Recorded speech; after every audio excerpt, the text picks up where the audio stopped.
Parang may nagaganap na tahimik na civil war sa loob mismo ng gobyerno ng Iran. Habang naghahanda silang makipagnegosasyon sa United States sa Islamabad, may mga military commanders na gustong guluhin ang sarili nilang team. Ayon sa report, nagkakaroon ng alitan sa loob ng Iran kung sino ang dapat bumuo at mamuno sa delegasyon.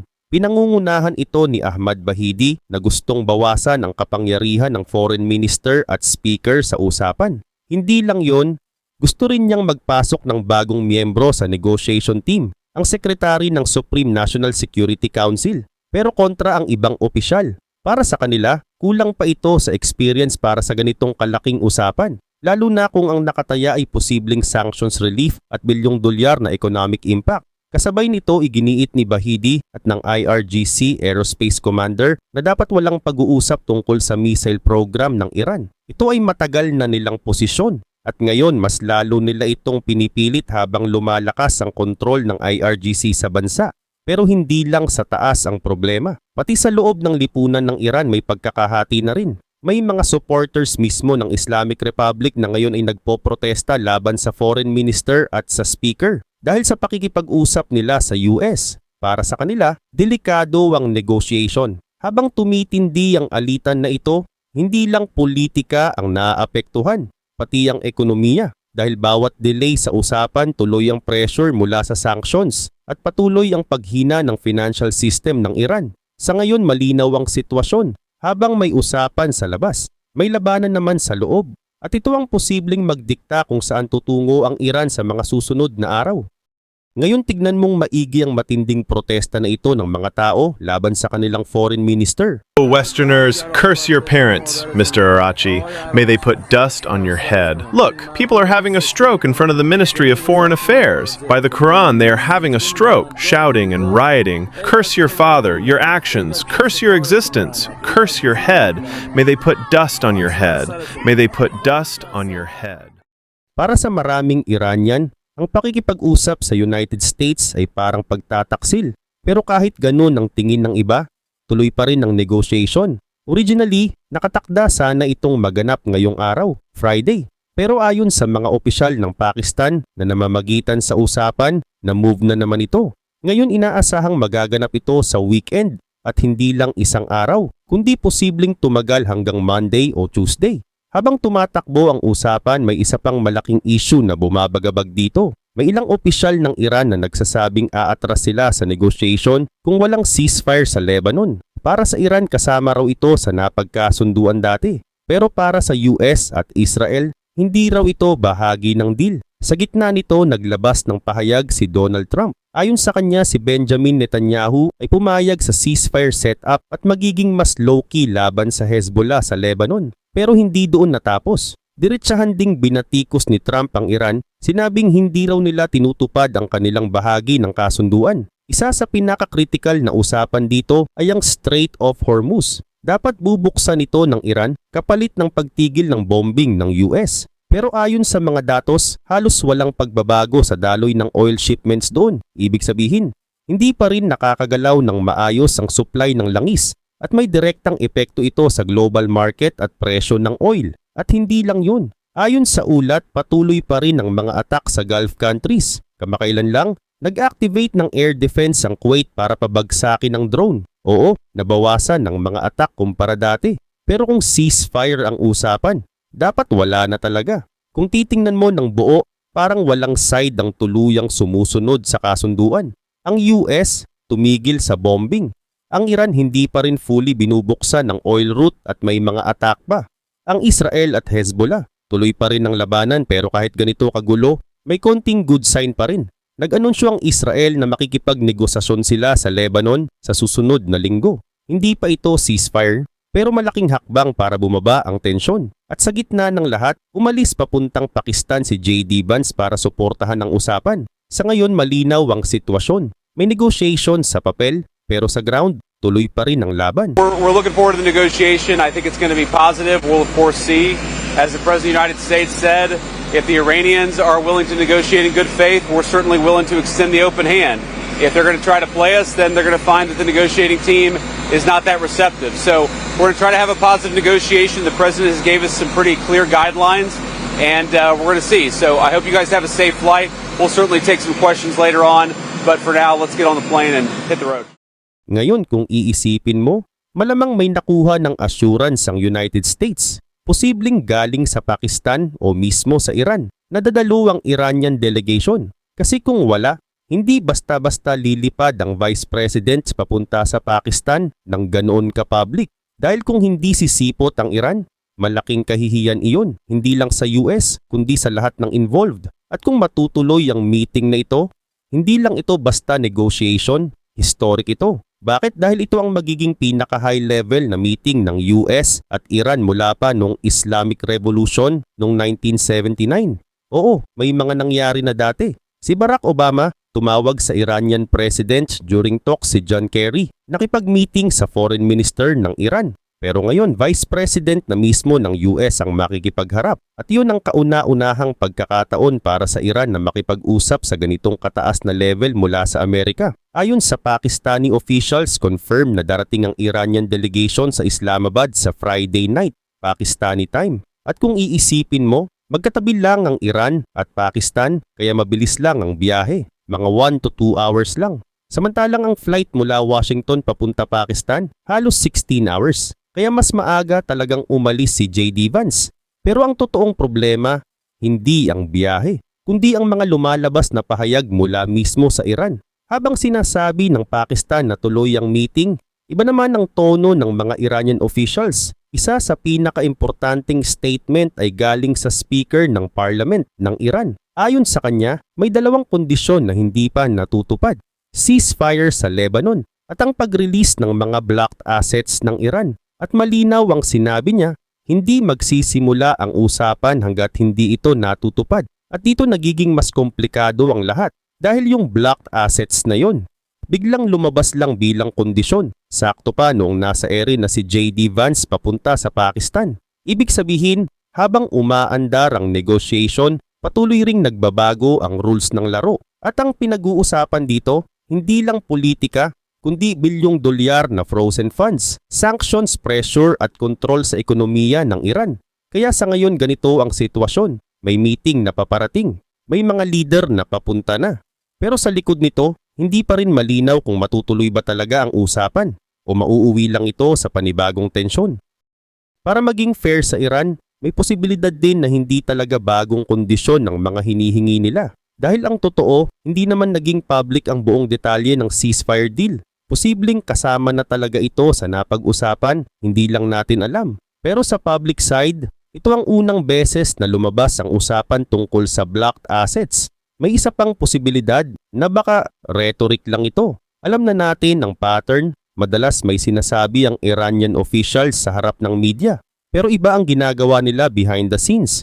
Pero kung hindi ito simpleng salita lang, kung totoong nagdadagdag sila ng kondisyon habang nasa ere na ang US delegation, delikado na ito. Posibleng strategy ito ng Iran. Napiliti ng US na magbigay pa ng mas maraming concessions dahil ayaw ng Amerika na mapahiya sa Pakistan kung walang darating na Iranian delegation. Pero may kabilang side rin. Kapag nairita ang US, pwedeng biglang mag-escalate ang giyera sa mas malalang level. At tandaan, bago pa nagkaroon ng ceasefire, malapit na itong umabot sa puntong tatamaan na ang mga critical infrastructure ng Iran, bridges, power plants, mga target na may direktang epekto sa ekonomiya, kuryente, transport at buong financial system. Kaya malinaw, parang naglalaro ang Iran ng napakadelikadong laro. At habang nangyayari ito, halos bawat oras may bagong development. Ibig sabihin mabilis magbago ang sitwasyon. Posibleng sa oras na mapanood ang video na ito, may decision na kung tutuloy ba ang delegation o hindi.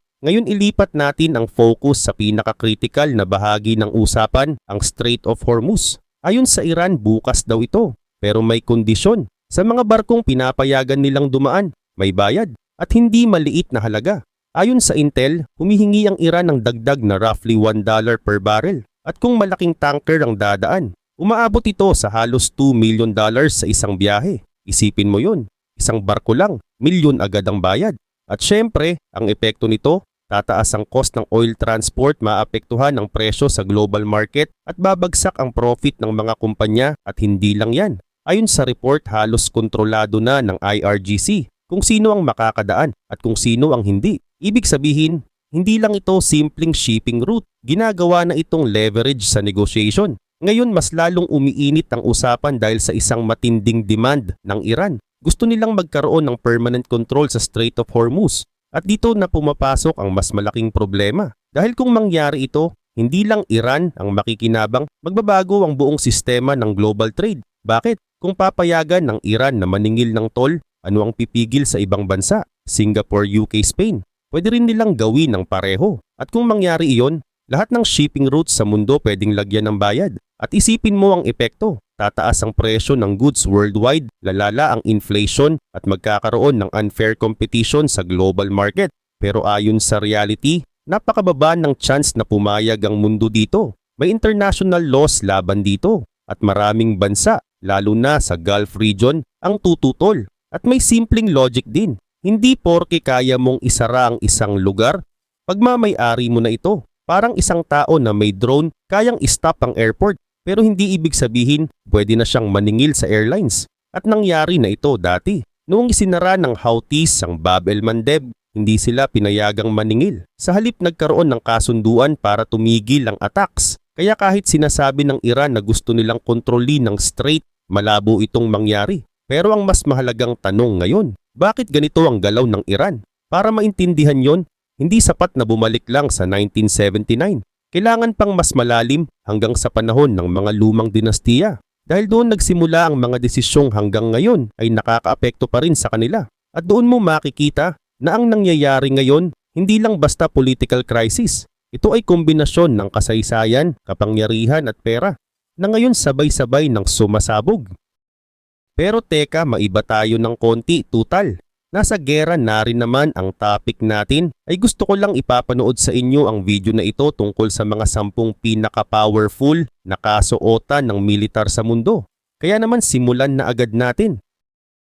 10 pinakamakapangyarihang uniforme ng militar. Ang mga uniform ng militar ay higit pa sa simpleng kasuotan. Ito ay sapagkat sumasagisag ito sa tapang, disiplina at pagkakaisa. Ngunit alam mo bang ang mga uniform na ito ay idinisenyo rin para sa pagiging praktikal? Maraming mga bagong military uniform na ginawa upang mas maprotektahan ng mga sundalo. Kung kaya't sa video na ito ay aalamin natin ang pinaka-epektibong uniform ng militar. Pero bago tayo magsimula ay baka pwedeng paki-like at subscribe ng video na ito. Malaking tulong at bagay na ito sa aming mga content creators. Maraming salamat po. Kaya naman simulan na natin. Number 1. United States Marine Corps Combat Utility Uniform. Ang United States Marine Corps Combat Utility Uniform o MCCUU ay ang uniform na ginagamit ng mga sundalo ng Marine Corps sa Amerika. Lumabas ito noong 2002 para palitan ng lumang battle dress uniform na ginagamit din ng ibang sangay ng militar. Ang MCCUU ay ginawa lang para sa Marine Corps at hindi pwedeng gamitin ng iba dahil may espesyal itong patent sa disenyo. May dalawang klase ng camouflage ang MCCUU, ang woodland at desert. Ang woodland ay may mga kulay na green, brown, black at tan. Ginagamit ito sa mga lugar na maraming puno at halaman. Ang desert naman ay may mga kulay na tan, brown at gray na bagay sa mga mabuhangin at tuyong lugar. Ang mga pattern na ito ay kilala bilang MARPAT o Marine Pattern. Ang MARPAT ay isang digital camouflage pattern na binubuo ng maliliit na pixels. Dahil sa disenyo nito ay mas mahirap makita ang mga sundalo sa kapaligiran. Mas magaling itong magtago kumpara sa mga lumang camouflage na disenyo. Nagsimula ang paggawa ng MCCUU at MARPAT noong 2000 at sinubukan ito noong 2001. Nagkaroon ng patent ang MARPAT noong June 19, 2001 at ang MCCUU naman noong November 7, 2001. Opisyal itong inilabas noong January 17, 2002 sa Camp Lejeune, North Carolina. Pinalitan naman ng MCCUU ang BDU noong October 1, 2004.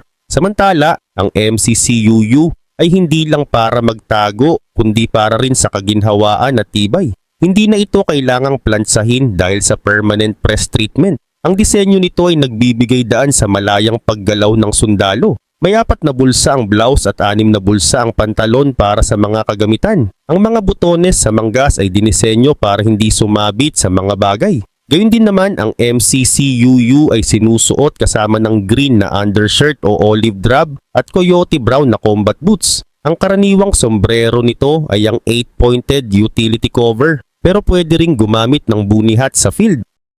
Number 2, Israeli Defense Forces or IDF Combat Uniform. Ang Israeli Defense Forces o IDF Combat Uniform ay isa sa pinakamabisang uniform sa buong mundo. Ginawa ito para protektahan ng mga sundalo at bigyan sila ng kaginhawaan habang lumalaban. Mula nang mabuo ang IDF noong 1948 ay maraming beses nang binago ang uniform nila para mas maging matibay at magamit ng maayos sa labanan. Noong 1950s ay pinalitan nila ang khaki uniforms ng kulay olive green. Ang kulay na ito ay mas bagay sa kapaligiran ng Israel, lalo na sa mga disyertong lugar. Nakatulong ito para hindi agad makita ang mga sundalo ng kalaban. Pagdating naman ng 1960s ay nagbago ang style ng uniform. Nagsuot sila ng masikip na pantalon na tinatawag na tie-bus pants. Ang mga babaeng sundalo naman ay nagsuot ng rooster hat na kamukha ng sombrero ng mga flight attendants noon. Samantala may tatlong pangunahing klase ng uniform ang IDF. Ang service dress ay ang uniform para sa pang-araw-araw na gamit ng mga sundalo. Ang field dress naman ang gamit sa labanan, pagsasanay at trabaho sa base. Matibay ang tela nito at komportable kahit sa mahirap na kondisyon. Habang ang ceremonial dress ay para sa mga espesyal na okasyon at seremonya. Iba-iba ang kulay nito depende sa sangay ng serbisyo. Para sa ground forces, light teal at dark green ang suot. Para sa Air Force ay light blue at navy blue. Para naman sa Navy, white at navy blue ang combination. Bukod sa uniform, may mga espesyal na kagamitan din ng IDF para mas protektado at epektibo ang mga sundalo. Ang ephod combat vest ay isang vest na may maraming bulsa para sa mga bala, granada at iba pang gamit. Pantay ang bigat kapag suot ito kaya hindi mahihirapan ang sundalo sa paggalaw. Ang dobon coat naman ay isang winter coat na gawa sa waterproof material. May padding ito para protektado ang sundalo sa malamig na klima. Karaniwang suot ito ng mga sundalong naka-assign sa malalamig na lugar. Number 3. British Army's Future Soldier Vision. Ang Future Soldier Vision o FSV ng British Army ay isang proyekto na naglalayong gawing mas moderno at makapangyarihan ang uniform ng kanilang mga sundalo. Inilunsad ito noong 2015 ng Ministry of Defense o MOD ng United Kingdom. Ang layunin nito ay bigyan ng mga sundalo ng uniform na may mga makabagong teknolohiya para sa mas mataas na proteksyon, mas mahusay na komunikasyon at mas magandang pag-unawa sa sitwasyon sa labanan. Ang proyekto ay binuo sa tulong ng Defense Science and Technology Laboratory at mga kumpanyang Kinir Dufour at Sea Limited. Ang uniform ng Future Soldier Vision ay may iba't ibang bahagi na may kanya-kanyang gamit. Una ay ang head subsystem. Ang helmet nito ay may built-in communication system na nagpapadali sa pakikipag-usap ng mga sundalo sa kanilang mga kasama. Hindi na nila kailangang sumigaw o gumamit ng karaniwang radyo. May proteksyon din sa pandinig ang helmet para hindi masira ang tenga ng sundalo sa malalakas na ingay tulad ng pagsabog at putok ng baril.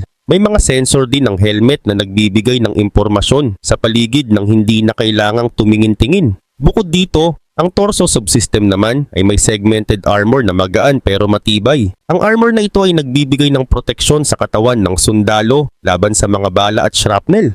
Madali itong tanggalin dahil may quick release cord na pwedeng hilahin kapag may emergency. Ang balikat ng armor ay may flexible pads para mas komportabling dalhin ng mabibigat na kagamitan tulad ng backpack at armas. May kasama ring smartwatch ang uniform na nagre-record ng biometric data ng sundalo. Sinusukat nito ang tibok ng puso at temperature ng katawan upang malaman kung nasa mabuting kalagayan ng sundalo. Mahalaga ito para sa mga commander upang malaman kung ang isang sundalo ay pagod na, may sakit o kailangan ng pahinga. Ang impormasyong ito ay naipapadala sa kanilang commander para sa mas maayos na pagpaplano ng misyon. Dagdag pa rito, kasama rin sa uniform ang smart glasses na may heads-up display na nagpapakita ng mga mapa, layunin ng misyon at posisyon ng mga kalaban at kakampi.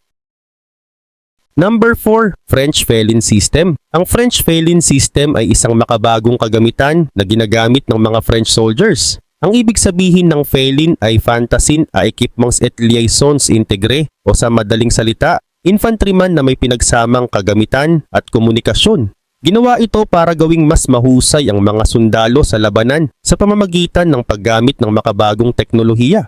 Nagsimula ang pagbuo ng Felin noong huling bahagi ng 1990s. Layunin nitong bigyan ang mga sundalo ng mas mahusay na proteksyon at kagamitan. Noong 2004, ang French Ministry of Defense ay nagbigay ng kontrata sa kumpanyang Sagem para gawin ang Felin system. At noong 2009 ay unang naipamahagi ang mga kagamitan sa mga sundalo. Kaya naman noong 2010 ay sinimulan na itong gamitin sa aktwal na operasyon. Umabot sa 22,600 unit ng Felin ang naipamahagi sa mga sundalo ng France. Maliban dito, ang Felin system ay may iba't ibang bahagi na nagpapalakas sa kakayahan ng sundalo. Una, ang uniform at proteksyon. Ang uniform ng Felin ay gawa sa matibay at hindi nasusunog na material. May mga bulsa ito para sa mga kagamitan ng sundalo. Komportable rin itong suotin kahit matagal sa labanan. Ang helmet naman ay may proteksyon laban sa bala. May kasama rin itong communication headset para sa pakikipag-usap sa mga kasamahan. Pwede ring lagyan ng night vision devices at cameras ang helmet para makita ang paligid kahit madilim. Pangalawa, ang sandata at optronics. Ang pangunahing sandata ng Felin ay ang FAMAS 5.56mm assault rifle. Na-upgrade ito para maging mas magaan at madaling gamitin. May mga Picatinny rail ito para malagyan ng optical sights at laser pointers. Nakakatulong ito sa mas tumpak na pagbaril sa kalaban. Kasama rin sa Felin ang infrared at thermal imaging devices. Dahil dito ay nakikita ng sundalo ang kalaban kahit madilim ang paligid. Pangatlo, ang komunikasyon at impormasyon. Bawat sundalo na may Felin system ay may personal radio na may GPS. Nakakatulong ito para malaman ang lokasyon ng sundalo at makipag-ugnayan sa mga kasamahan. Mayroon din itong man-machine interface na isang color screen na nakakabit sa uniform. Sa screen na ito ay makikita ang mapa, lokasyon ng mga kasama at iba pang mahalagang impormasyon sa labanan. Number 5, German Infanterist der Zukunft Erweiterte System or IDZES. Ito ay isang makabagong uniform na gamit ng mga German soldiers. Ang ibig sabihin nito ay Future Soldier, Expanded System.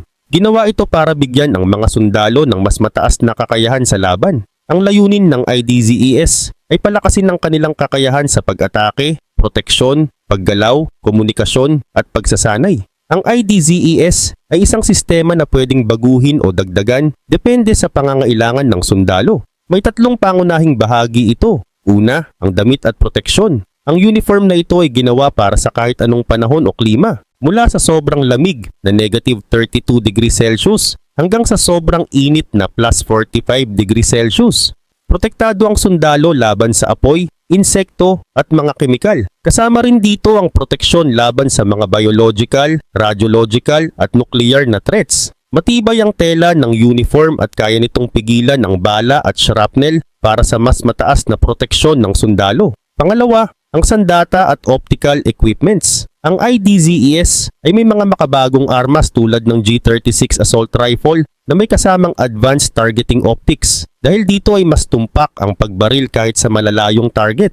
Mayroon ding thermal imaging device na nagpapakita ng kalaban kahit sa dilim. Sa pamamagitan ng mga gamit na ito ay mas madaling makita at matarget ng sundalo ang kanilang mga kalaban. Pangatlo, ang komunikasyon at impormasyon. Ang IDZES ay may digital equipment para sa komunikasyon at navigation. Ang bawat sundalo ay may electronic backbone na nag-uugnay sa lahat ng kanilang gamit. Dahil dito ay mabilis silang nakakapagpalitan ng impormasyon sa kanilang grupo. Ang helmet ng IDZES ay magaan ngunit matibay. May kasama itong night vision device at helmet-mounted display na nagpapakita ng lokasyon ng mga kasama sa isang digital na mapa. Ito ay nagbibigay daan sa sundalo na makita ang paligid kahit sa gabi. Para naman sa komunikasyon, gumagamit ang mga sundalo ng UHF radios para sa voice at data transmission. Ang mga leader ng grupo ay may VHF radios at mga portable command computers na may touchscreen.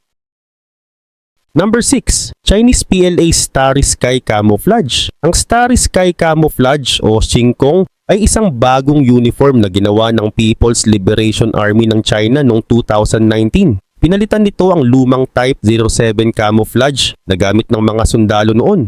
Ang layunin ng uniforming ito ay matulungan ang mga sundalo na magtago ng mas maayos sa iba't ibang lugar. Ang Xingkong camouflage ay may 5 klase ng pattern na akma sa iba't ibang kapaligiran tulad ng woodland, jungle, desert, arid at urban. Ang kulay ng uniforme ay hindi na base sa kung saang sangay ng militar ginagamit, kundi sa lugar kung saan ito gagamitin. Ang woodland pattern ay may combination ng brown at green na bagay sa gubat. Ang urban pattern naman ay may dark gray na kulay na angkop sa mga lungsod. Ang ganitong disenyo ay tumutulong sa mga sundalo na magtago at hindi madaling makita ng kalaban. Gayun din naman, ang uniform na ito ay may mga espesyal na feature para maging mas komportable at ligtas ang mga sundalo. Mayroon itong fastening hoop sa pulso, siko, bukong-bukong at tuhod para hindi kumapit sa mga halaman o hadlang kapag gumagalaw. May mga slot din ito sa loob para sa elbow at knee pads na nagbibigay ng dagdag na proteksyon sa mga kasukasuan. Ang mga bulsa nito ay may side openings din para madaling maabot kahit naka-tactical vest ang sundalo. Ang tactical vest ay gawa sa modernong materyales na nagbibigay ng mas magaan na pakiramdam at mas maayos na proteksyon laban sa apoy at bala. Samantala unang ipinakita ang singkong camouflage noong September 2019 bago ang 70th anniversary ng People's Republic of China. Mula noon ay unti-unti na itong ipinamamahagi sa lahat ng unit ng PLA. Ayon kay Senior Colonel Wu Chan, na isang opisyal ng Chinese Ministry of National Defense, ang pamamahagi ng uniform ay maayos na isinasagawa at inaasahang matatapos sa itinakdang oras. Kaugnay pa nito ay napatunayan din ang bisa ng singkong camouflage sa mga special forces ng PLA, tulad ng Special Operations Brigade sa Tibet Military Command. Sa pagsasanay sa matataas na lugar na umaabot sa 3,800 meters, ay pinatunayan nitong epektibo ito laban sa hangin at alikabok.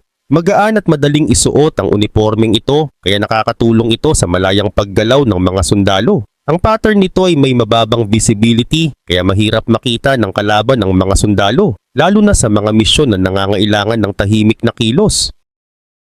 Number 7. South Korean Special Warfare Command Uniform. Ang Republic of Korea Army Special Warfare Command or ROK-SWC ay isang espesyal na unit ng militar sa South Korea. Itinatag ito noong 1958. Kilala ang mga sundalo nito sa pagsusuot ng itim na beret na simbolo ng kanilang tapang at dedikasyon sa kanilang tungkulin. Ang uniform ng ROK-SWC ay itinuturing na isa sa pinakamakapangyarihang military uniform dahil sa matibay na materyales at epektibong disenyo na angkop sa iba't ibang misyon. Samantala noong 2006 ay nagbago ang disenyo ng kanilang uniform. Gumamit sila ng pixelated camouflage na halos katulad ng ginagamit ng US Marine Corps. Tinawag nila itong DOCSA o Venomous Snake Pattern. Ang pattern na ito ay may mga kulay na itim, medium green at khaki na nakalagay sa light brown na background.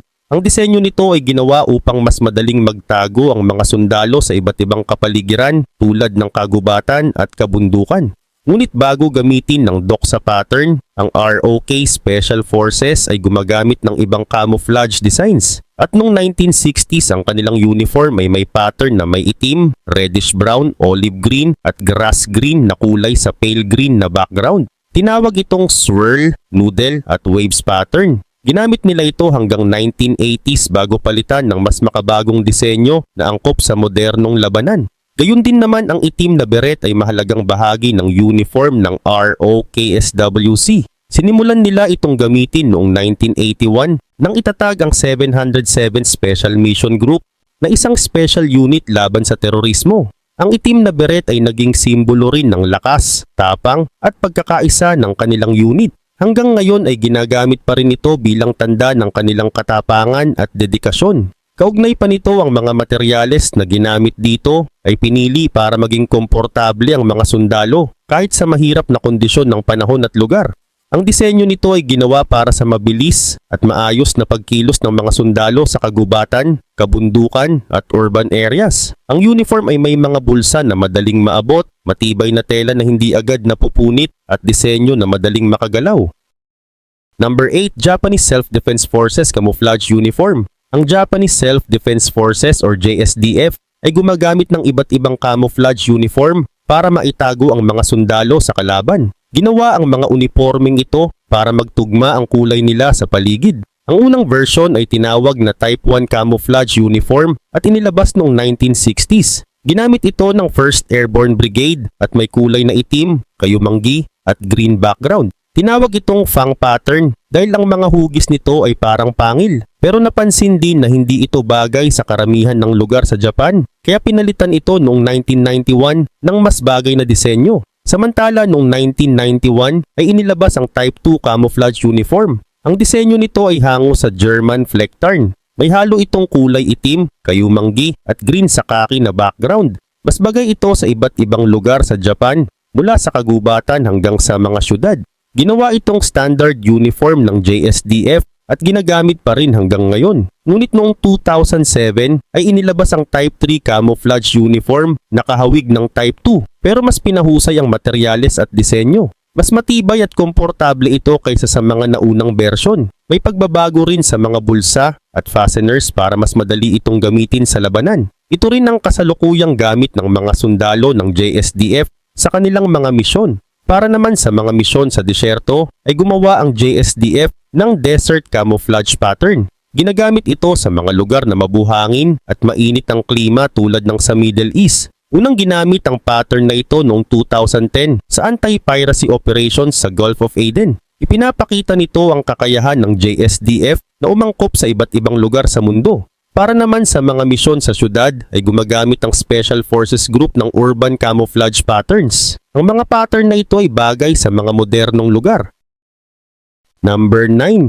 Pakistani Army's Digital Camouflage. Ang digital camouflage ng Pakistani Army ay ginawa para tulungan ang mga sundalo na magtago ng maayos sa iba't ibang kapaligiran. Ang design nito ay ginawang kamukha ng kalikasan para hindi agad makita ng kalaban. Isa rin ito sa mga pinaka-epektibong uniform sa modernong digmaan dahil sa galing nitong mag-blend sa paligid. Samantala, noong 2012 ay naglabas ang Pakistani Army ng bagong bersyon ng camouflage na tinawag na semi-pixelated desert pattern. Ang kulay nito ay pinaghalo ng russet, light brown at kulay buhangin. Ginawa itong bagay sa mga disyerto at tuyong lugar. Dahil sa kulay nito ay mahirap makita ang sundalo kapag nasa buhangin o bato siya. Epektibo rin itong ginagamit sa mga lugar na malawak ang disyerto. Gayun din naman noong 2016 ay nagdagdag pa sila ng bagong design para sa Air Force nila. Hango ito sa Digital Tiger pattern ng US Air Force. Ang pattern nito ay parang balat ng tigre na naka-digital style. Epektibo itong pantago sa mga lugar na maraming halaman o mabato. Ginawa itong ganito para mas lalo pang mahirapan ng kalaban na makita ang mga sundalo nila. Sa katunayan, ang digital camouflage ng Pakistani Army ay hindi basta-basta ginawa. Bago ito ilabas, ay sinubukan muna nila kung epektibo talaga itong pantago. Maingat rin na pinili ang mga kulay at pattern para bumagay sa mga lugar kung saan sila madalas mag-operate. Layunin din nitong tulungan ang mga sundalo na hindi agad makita ng kalaban para mas ligtas sila sa labanan. Simula pa noong 1970s ay binabago na ng Pakistani Army ang uniform nila para mas bumagay sa mga laban ng makabagong panahon. Dati ay ginamit nila ang design na hango sa British brushstroke pattern. Pero ngayon ay gumagamit na sila ng digital camouflage na mas makabago at mas epektibong pantago. Number 10. Turkish Armed Forces Camouflage. Ang Turkish Armed Forces ay kilala sa paggamit ng makabagong camouflage uniforms na tumutulong sa kanilang mga sundalo na magtago sa iba't ibang kapaligiran. Noong 2008 ay inilabas nila ang M2008 Nano Camouflage Pattern. Ang design nito ay may mga kulay na olive green at reddish brown na may khaki na background. Dinisenyo ito ng Scientific and Technological Research Council of Turkey, TÜBİTAK, kasama ang fashion stylist na si Arzu Kaprol. Pagkatapos ng M2008 ay naglabas ang Turkey ng iba't ibang bersyon para sa iba't ibang sangay ng kanilang military. Ang Turkish Air Force ay gumamit ng mas madilim na bersyon para sa kanilang ground defense personnel. Mayroon ding bersyon na ginagamit sa mga lugar na may snow o yelo. Ito ay ginagamit ng mga mountain units at special forces. Gayun din naman noong 2013 ay nagsimulang gumamit ang Turkish Navy's Amphibious Commandos at Navy Special Warfare Unit ng multicam design na galing sa mga private companies. Ang design na ito ay may iba't ibang bersyon. Ang iba ay may mas green na kulay na bagay sa mga kagubatan at kabundukan. Ang mga bersyon na ito ay ginawa upang mas lalo pang mapahusay ang kakayahan ng mga sundalo na magtago sa kalikasan. Bukod pa rito noong 2018 ay nakita ang mga mataas na opisyal ng Turkish Army na gumagamit ng tricolor camouflage na may mga kulay na dark olive green, medium brown at tan na background. Ang design na ito ay hango sa French Center Europe Woodland Design pero pinalitan ang mga itim na bahagi ng brown. Ginamit rin ito ng mga special forces sa mga tuyong lugar. Dagdag pa rito noong 2021 ay inilabas ang M2021 camouflage pattern. Mayroon itong 5-color design na may mga shade ng green at beige at isang napakadilim na brown bilang minor color. Ginawa ito gamit ang ripstop fabric na matibay at magaan.